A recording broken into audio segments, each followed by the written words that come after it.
Nurse.org and Major League Sports teams are honoring nurses with discounted game tickets and once-in-a-lifetime experiences. From throwing the first pitch to riding the Zamboni to on-court recognition, join the fun. Visit nurse.org/nurse night to find a nurse appreciation event near you and grab your discounted tickets today. You're listening to Nurse Converse, presented by Nurse.org, a collaborative podcast amplifying diverse nurse voices. Get ready for a dose of inspiration, a sprinkle of education, and a whole lot of community. Hey guys, this is Nurse Jana here on Nurse Converse, and I am so happy today to be having Kelsey Springer on. Kelsey is a nurse and she has a story to tell, and we are going to dive into that here soon. However, I do want to preface this is an episode on violence. We are going to talk about some things that have happened to both of us violently, so we wanted to give you an opportunity to prepare yourself. We really want you encouraged to dive in. We're here to help. We're here to give you resources, comfort, and solutions, as well as some options for ways that you can get involved to help prevent violence and make your life a lot better at the bedside or wherever you're chose to go as a nurse. So let's hop into it. Kelsey, thank you for coming on today. Thank you for telling your story. This is a really big issue in nursing right now, as we all know, and in healthcare in general, not just nursing. So go ahead and tell us a little bit about yourself, how you got into nursing, how long you've been a nurse, and what made you decide to be a nurse. Yeah, thank you, Jana. First of all, I just want to say thank you so much for having me on here and giving me the opportunity to share my story and share my experiences. This is really, really meaningful to me. I have been a nurse. I've been an RN for a little over 9 years, but I've been in healthcare since I was 16.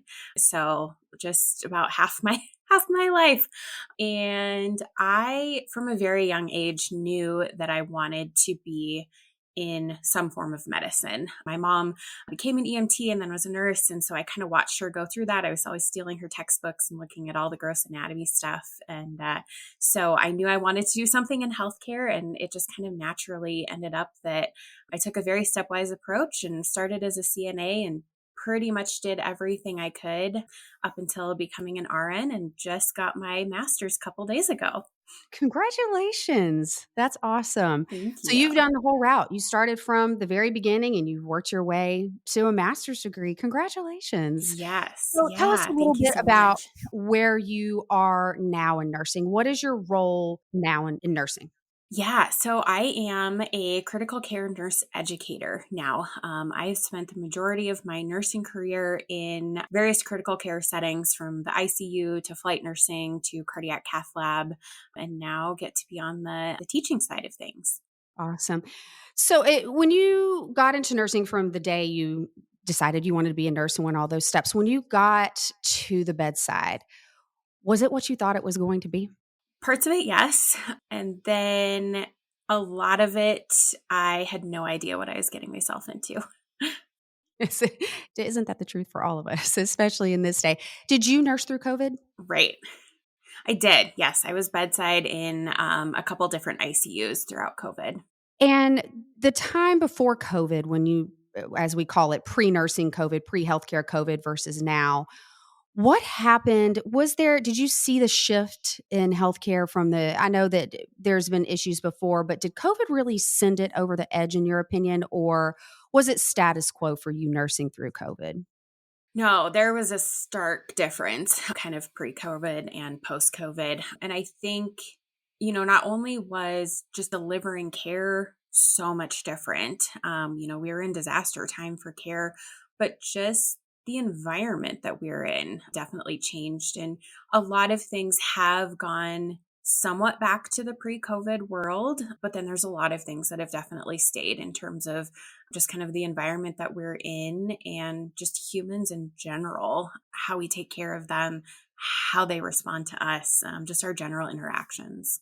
That's a great point. And that's where we kind of want to go with this episode today, guys, is talking about violence and where we are in healthcare and violence. This is going to be a 3-part series. And today, Kelsey is joining me to talk about her experience, and I'll share a little bit about mine. And we bring that COVID into there. It seems there's the pre-COVID nursing healthcare world, and then there's the post-COVID nursing healthcare world. And When we look at how we've cared for patients, the violence has risen absolutely immensely since before COVID. I know it was on the rise, but then around 2018, JACO had some Sentinel 59 events that they needed to bring into the nursing world of JACO world to show us that, listen, we know that this is a problem on the radar. We need to take it seriously. But here we are in 2025, and it is at an all-time high. So let's talk about what happened with you, and we'll talk about what happened with me. There were two different types of, I hate to classify violence, but there was the patient that you had versus the patient I had. Let's give us a little bit of an idea about what happened with your incidents with your encounter with violence with a patient. Yeah. So my experience was with a very typical ICU patient. It was with a patient who had recently been intubated and was experiencing, because of their medical diagnosis, they weren't with it. They were delirious. They were only oriented to self. They did not know where they were. They did not know why they were in the hospital. They had no idea what was going on. So they were very scared, but they were also they were not redirectable. We could not get them to follow directions. They would not really, they just couldn't comprehend what was going on. And so what ended up happening was we had many, central line, IVs, various things, catheter, all that kind of stuff. And the patient was trying to pull all of that off of themselves, and essentially was going to cause a lot of harm to themselves. And then they were also trying to get out of bed, leave the room. They were a younger patient to be seeing in the ICU and also very, very strong. So what ended up ultimately happening was this patient ended up hitting me in the face. I got uppercut by the patient's forearm and it dislocated my jaw. And thankfully, it kind of dislocated and reduced all at the same time, but it destroyed my jaw joints. And ultimately, I ended up having to have pretty significant reconstructive surgery a few years ago.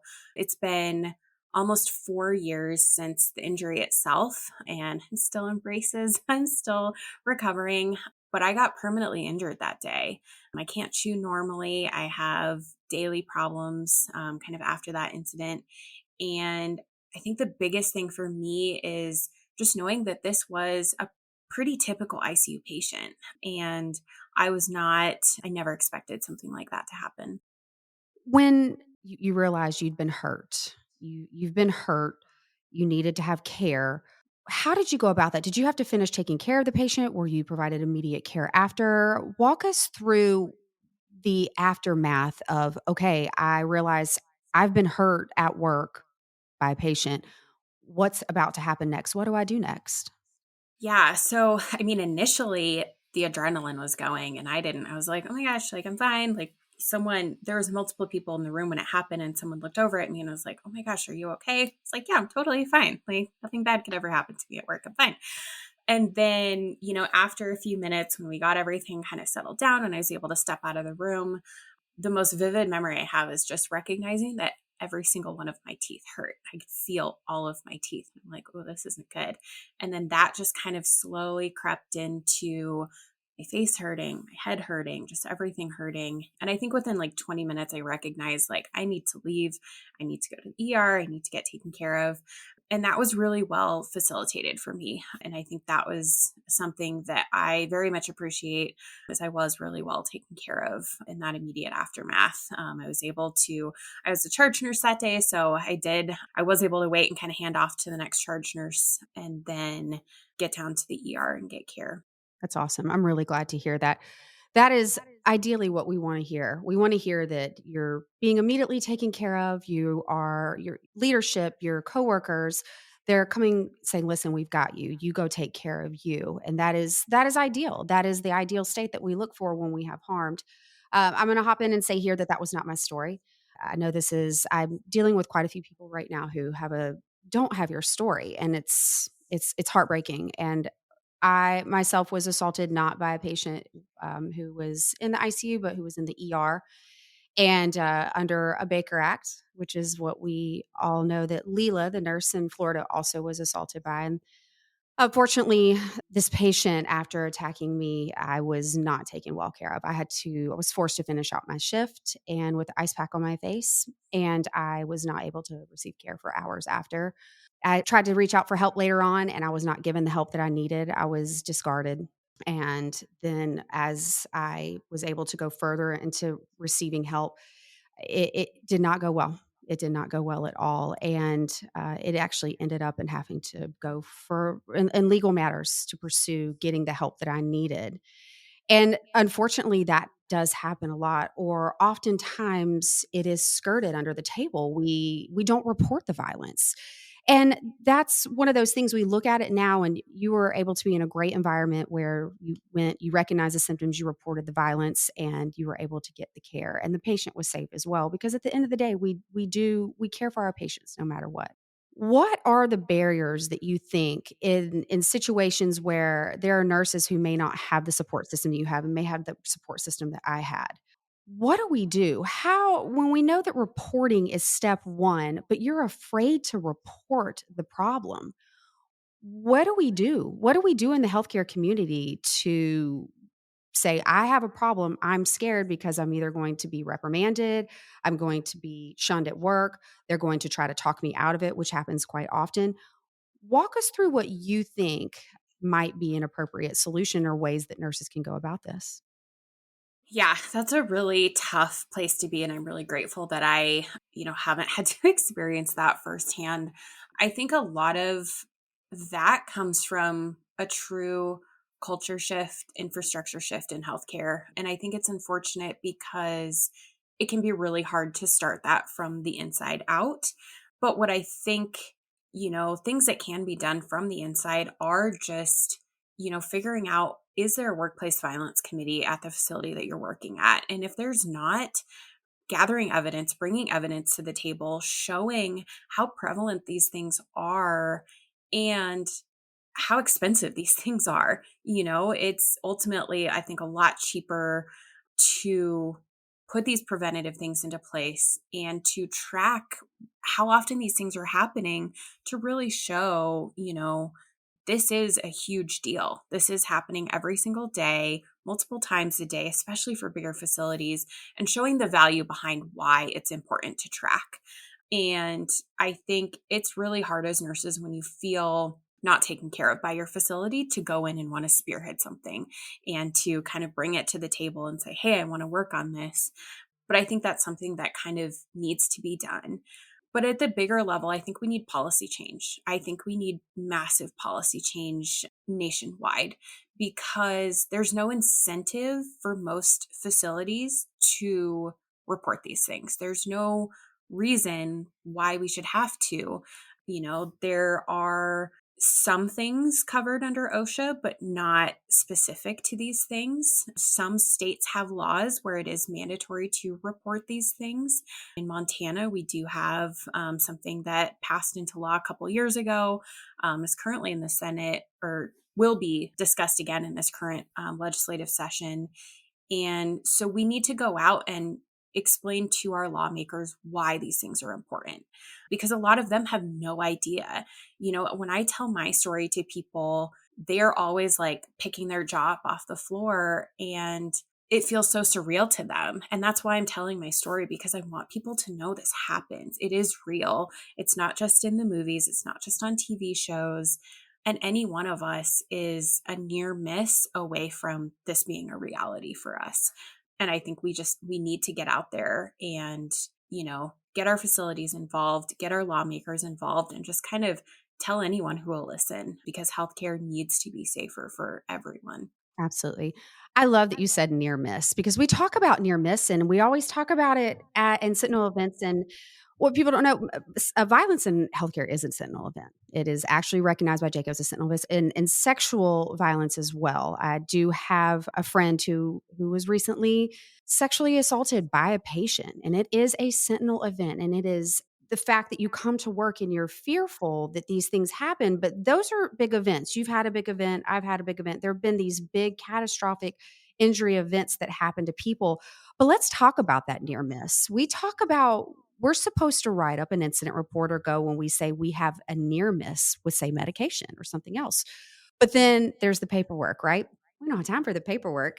We go in and just when the patient starts getting verbally escalating, when the patient starts making comments or statements, it almost feels like in a lot of areas of the hospital that we just walk away from that. But that is the first indication of violence is the verbal violence, or the patient threatens, or the patient says they're going to do something. And a lot of times, because we've had to become so tough in dealing what we have, we write it off and go about it. That's part of the job, but it's actually not part of the job. That is one of the first indicators that violence may be on the horizon, is the angry way that they may speak. And whether we have to recognize as well, mental health plays a huge part in violence.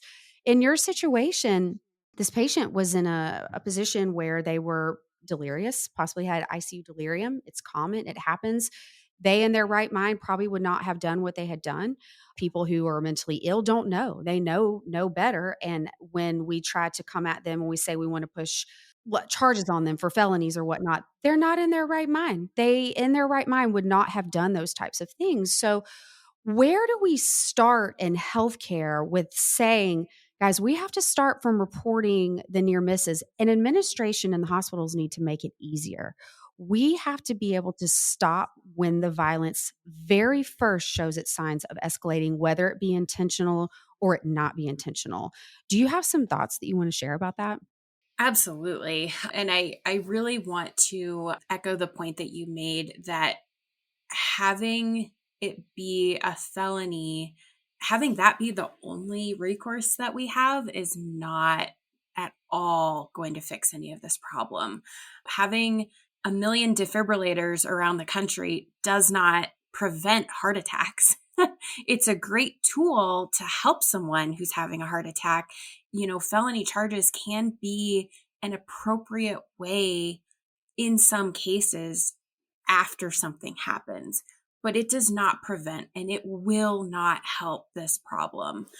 But what will help this problem is getting tools into the hands of the healthcare providers doing the work to not only de-escalate situations, but better understand when something has the potential to get violent. I think de-escalation is huge, and we haven't taught that enough, but it's also not the only answer.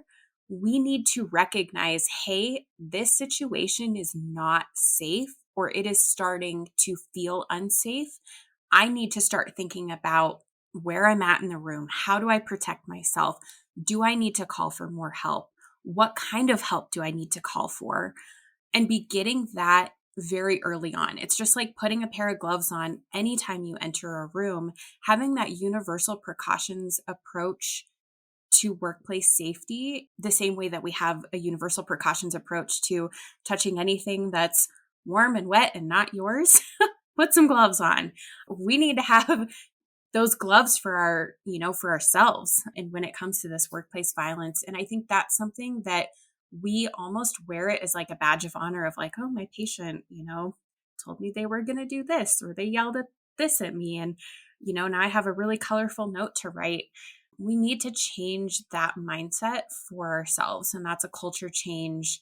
But it also needs to happen from, just like you said, having it be the expectation that when we have events like this that don't result in anyone getting injured, that we're still reporting them, that we are showing, hey, on any given day, I have a patient that has expressed to me that they would hurt me if I don't do X, Y, and Z. And I think if we all think back to even, for bedside, we think back to the last few weeks of shifts, we probably have a patient that said something that felt a little aggressive.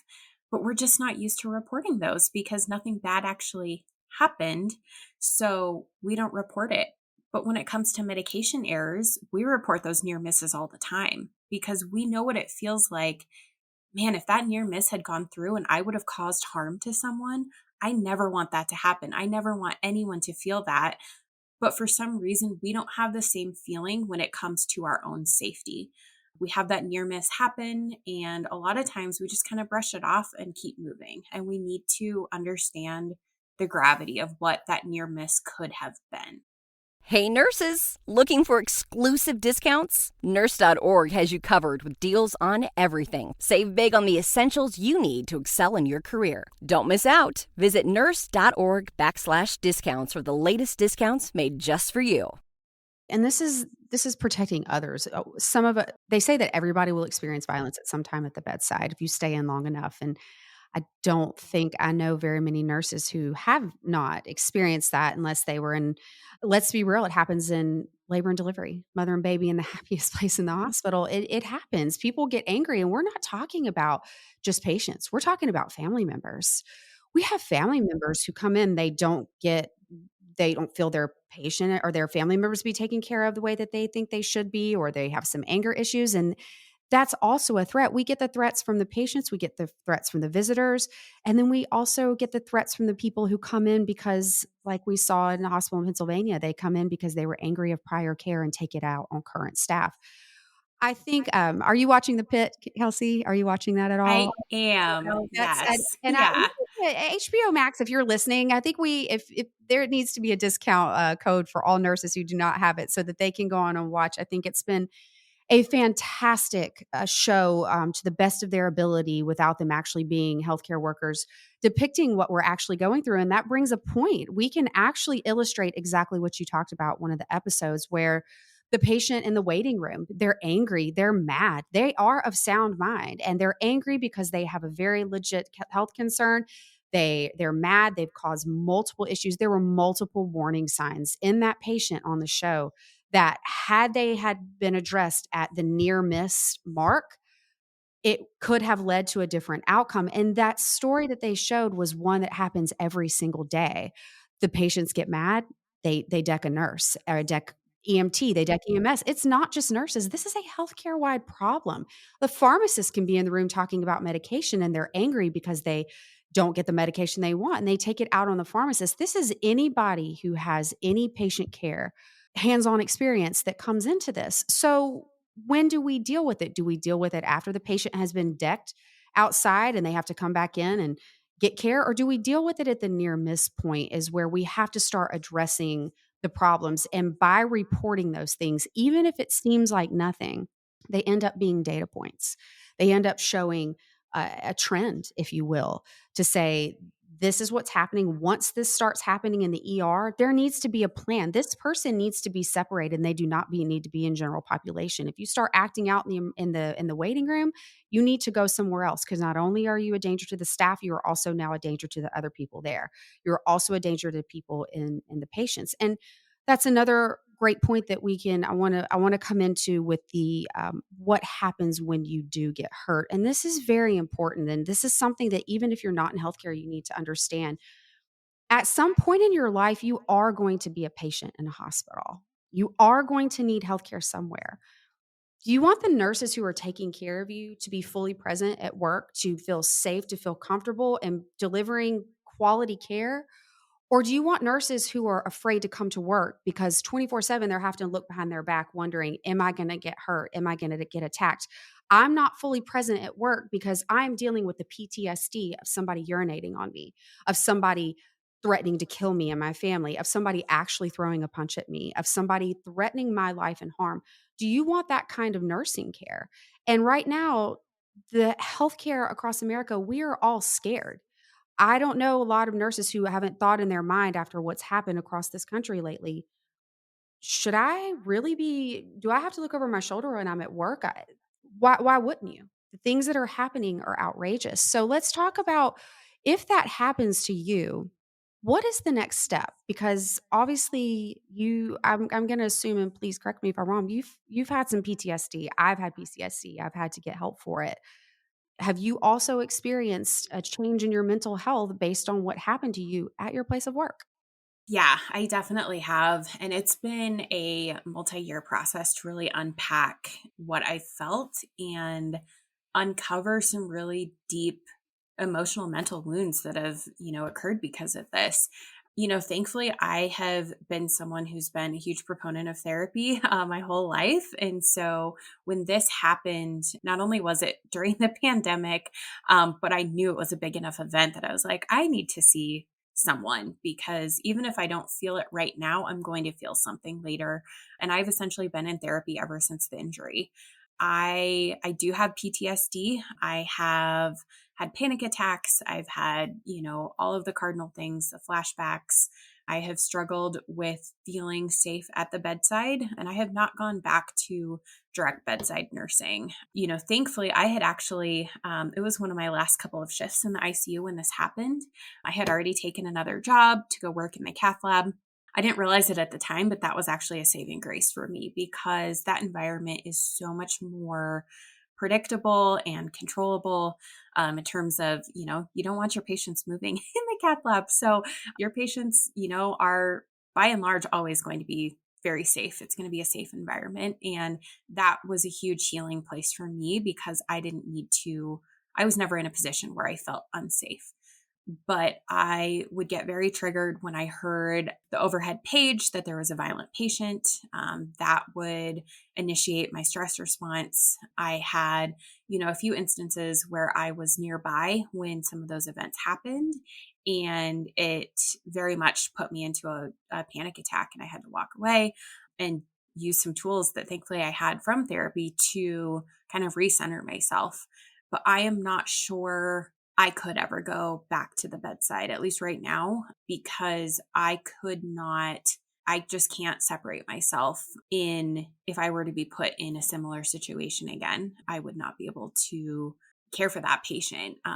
With where I am right now, I can't speak for my future, but I have no plan on going back to the bedside directly in that capacity because of it. And it's really unfortunate. And I'm grateful that I am someone who feels very comfortable going to therapy, and I will shout it from the rooftops. I think everyone should feel very comfortable and safe going to therapy. But had I not, I think I'd be, in a much different place now as well. Because just going through the healing, there's a lot of, resentment. There's a lot of anger. There's a lot of just struggle of figuring out, how do I move forward with my life when essentially everything has totally changed.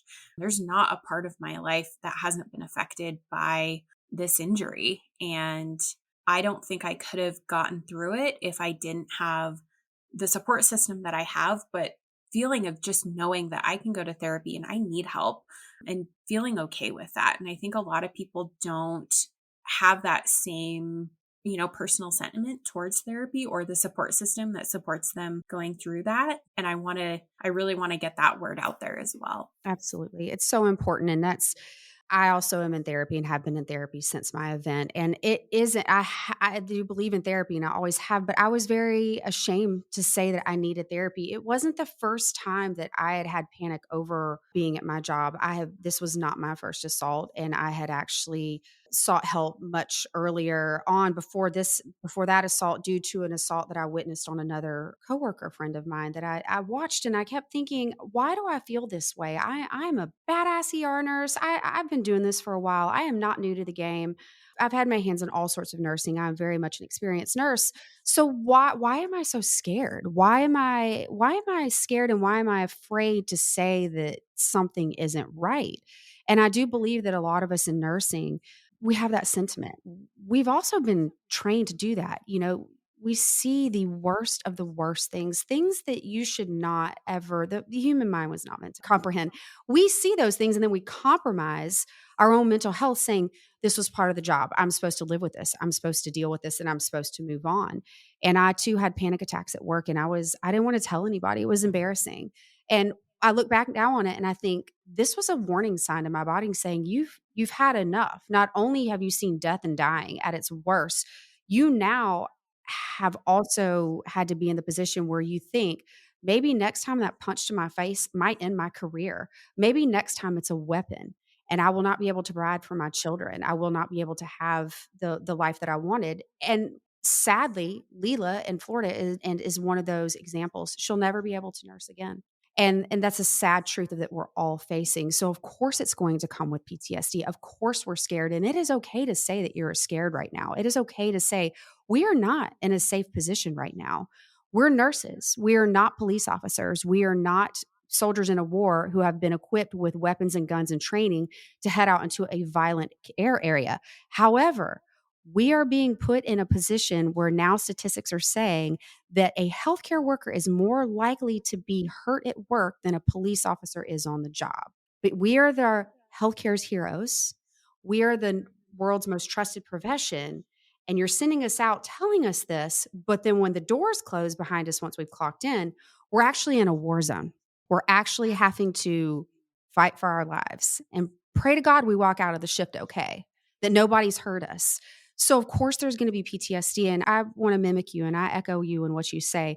Getting therapy, there is nothing wrong with getting therapy. And there are resources at a lot of hospitals that are going to provide those resources for you. So, if you can reach out to your workplace and let them know, by all means. And if not, please reach out to me and I'll tell you how you can get those resources. So, I want to talk about what is it that when we think about nursing and we think about, like we've said, the healthcare heroes and nurses trust profession, we absolutely are. And you yourself are an educator. You are teaching our new nurses that are coming up or even old nurses that need education. What can you give these new nurses that are coming into the field right now? What advice can you give them that you wish you had known coming into nursing and especially how it's changed?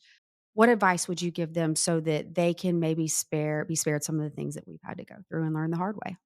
Yeah, I think one of the most important things is to just recognize that nursing is hopefully, if it's something they really enjoy, going to be a lifelong career for them.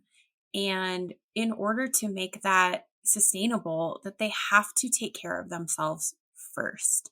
It kind of comes back to that whole basic, like when you take a CPR class, scene safety, like you prioritize yourself first. We're taught to do that. Same thing in a pandemic. There's that kind of quote of like, there's no emergency in a pandemic. You have to put your gear on first. You have to take care of yourself first.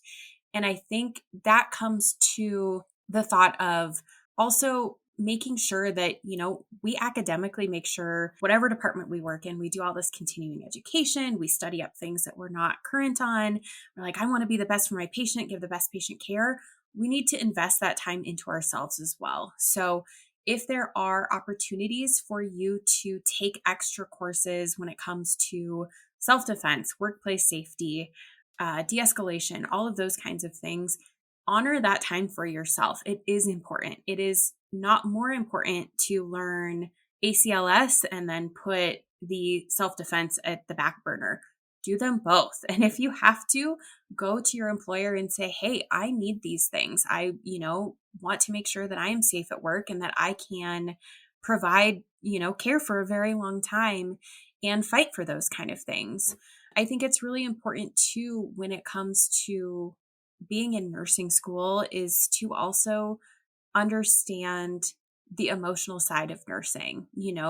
Not only are we supposed to, we're taught how to separate ourselves, to care for our patients very objectively, but we're always going to have an emotional side of things. So we need to learn how to identify those emotions, determine when we're no longer separating, if we're not separating in a healthy way. If we're coping in very unhealthy ways, we're not separating anymore. We're just blunting it. And so making sure that we're prioritizing our own mental health, our own physical health, our own safety, all of those things are very important. And if that means that you need to step away from your dream job because it doesn't feel safe to you in that moment, do it. Take a year off, go work somewhere that feels more safe, and then go back into it. You can, in almost every job that I have had, you can always go back, especially, if you do it in a healthy way and you're not, permanently, blocked from something because maybe you did get injured. You can always go back, but put yourself and your own physical, mental, your health first. Absolutely. Are there any other resources that you would like to share? I know that you are involved with the AACN. I know that you are very connected and you have great resources. Go ahead and share those with us so that anybody can try to find ways to get involved.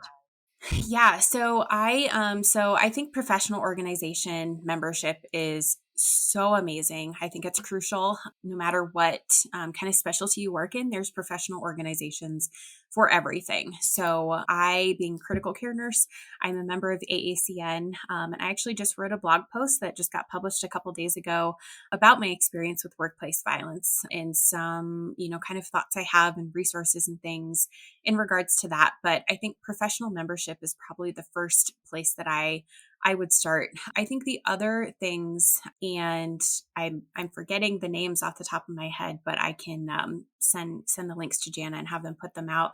But there's multiple different debriefing services out there that are run by nurses. One of them I can think of is Debriefing the Front Lines. There's another one, Don't.org, and both of those are really great resources to use because they are run by nurses who have experienced it. They get it.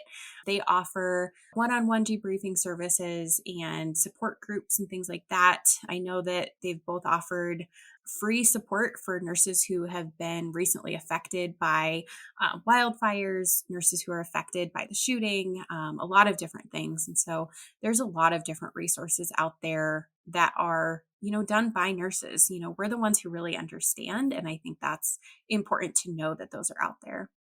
Thank you for being the special nurse that you are. We will, in an article, we'll have some links that we'll be able to link so you can see Kelsey's article on ACN. And then we will also have some resources for you to be able to get help if you need to get help, and links to reach out to us if you want to ask any questions. And if you want to know more about Kelsey's story, ask her for support. We will provide all of that for you. Thank you all for joining in. And please know that coming up, we're going to be doing 2 more episodes. And these are going to be episodes that are going to be talking about the actual ways that there are laws and legislation in place about to happen, and ways that you can get involved in one of the biggest movements that is about to hit the country in creating safe workplaces for everybody who handles patients in any capacity. So I hope that you'll listen with those. It's going to be a great episode, great 2 episodes. And we all hope that you're staying safe out there and take care of yourselves. And once again, remember, nursing is the greatest profession. It is an honor to be a nurse. We respect and we care for all of you, and we're always here for you. Y'all have a great day. Thank you again, Kelsey, for coming on. And once again, it's a great day to be a nurse. Thanks for joining Nurse Converse, brought to you by Nurse.org. Help us grow by leaving a 5-star rating and review on your favorite podcast platform. Nurse.org supports nurses with career and education tips, life advice, and breaking news. Thank you for all you do and for being you.